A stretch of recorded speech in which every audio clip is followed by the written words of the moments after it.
Новата генерација на Focus не донесува револуција, туку еволуција.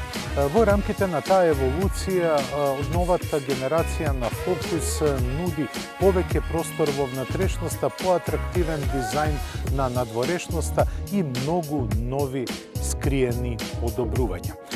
Што се однесува до електрификацијата, Ford Motor Company може би малку доцни во однос на нејзините конкуренти. Тие најавуваат хибридизација или електрификација на сите нивни модели по 2022 година. Но што дотогаш? Се разбира, нисколитражните мотори. EcoBoost моторот кој има своји 3 верзии, 3 години поред ја освојуваше титулата најдобар мотор во светот. Овој трицилиндричен агрегат потпомогнат со турбополнач не само што пружа перформанса, туку пружа и економичност. Но да видиме како тој се однесува и како теоријата делува во пракса токму во новиот Ford Focus.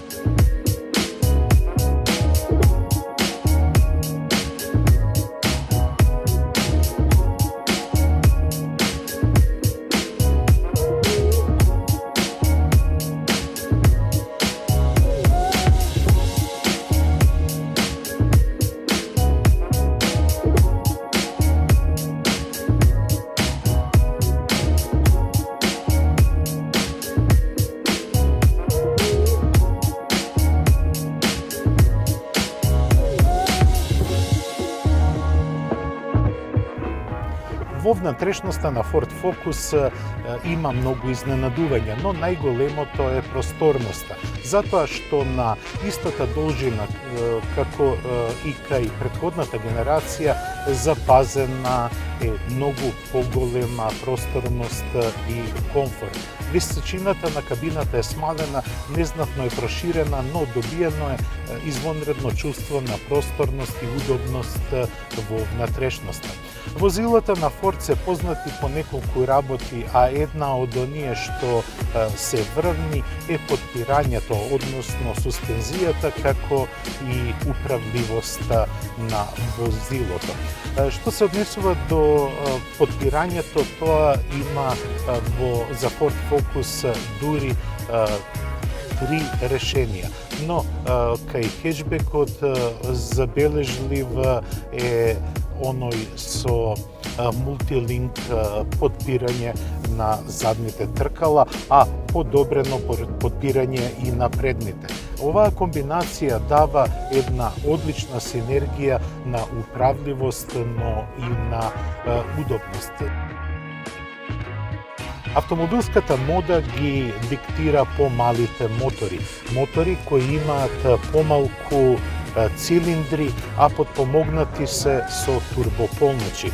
Тоа е најновиот рецепт кој го смислија производителите во борбата против загадувањето. Рака на срце, овие смалени мотори се активни скоро 10 години во служба и кај Ford.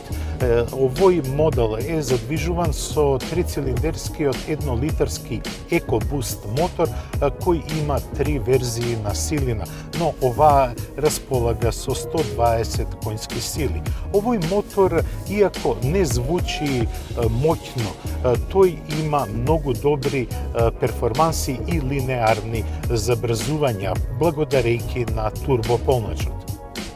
Неговата перформанса е изненадувачка. Иако скептични сме кон овие мали мотори, во поголемите каросерии тие добро се снаоѓаат. Рака на срце, Ford овој мотор го планира и го продава и во големиот Мондео. Но колку се продава Мондео со овој мотор, тоа е друго прашање. Но сепак во C сегментот, каде што купувачите се многу свесни за еколошките перформанси на своите возила, ова може да биде еден од бестселерите на пазарот, бидејќи потрошувачката е во рамките на очекуваното. Интересно чувство се добива за управувачот поради одличниот вртежен момент кога го добивате на мал број на вртежи и исто така работата на турбината која впумпува доста стероиди во моторот, па дури го возите и полека. Затоа возачот без оглед дали вози латентно или динамично. И на крај доаѓаме до цената на Ford Focus. Возениот модел е опремен во нивото на опременост титаниум, но е збогатен и со цитати од нивото на опременост бизнис. Сето тоа чини 22.900 евра. За цената нема да дискутираме, бидејќи, како што споменав, ова е потполно нов модел, а новите модели кои доаѓаат на пазарот секогаш ги следи високата цена. Но сепак атрибутите кои ги пружа Focus се повеќе од многу добри, бидејќи внатрешноста, целиот амбиент, па и материјалите употребени во неа се одлични. Нема веќе импровизирање што се однесува до материјалите на инструмент таблата или пак на централната конзола. Можеби за мала критика се панелите на вратите кои делуваат малку грубо, но тоа е проблем кој се среќава во сите возила на сегментот C. Focus е еден од најпродаваните автомобили во светот во својот сегмент.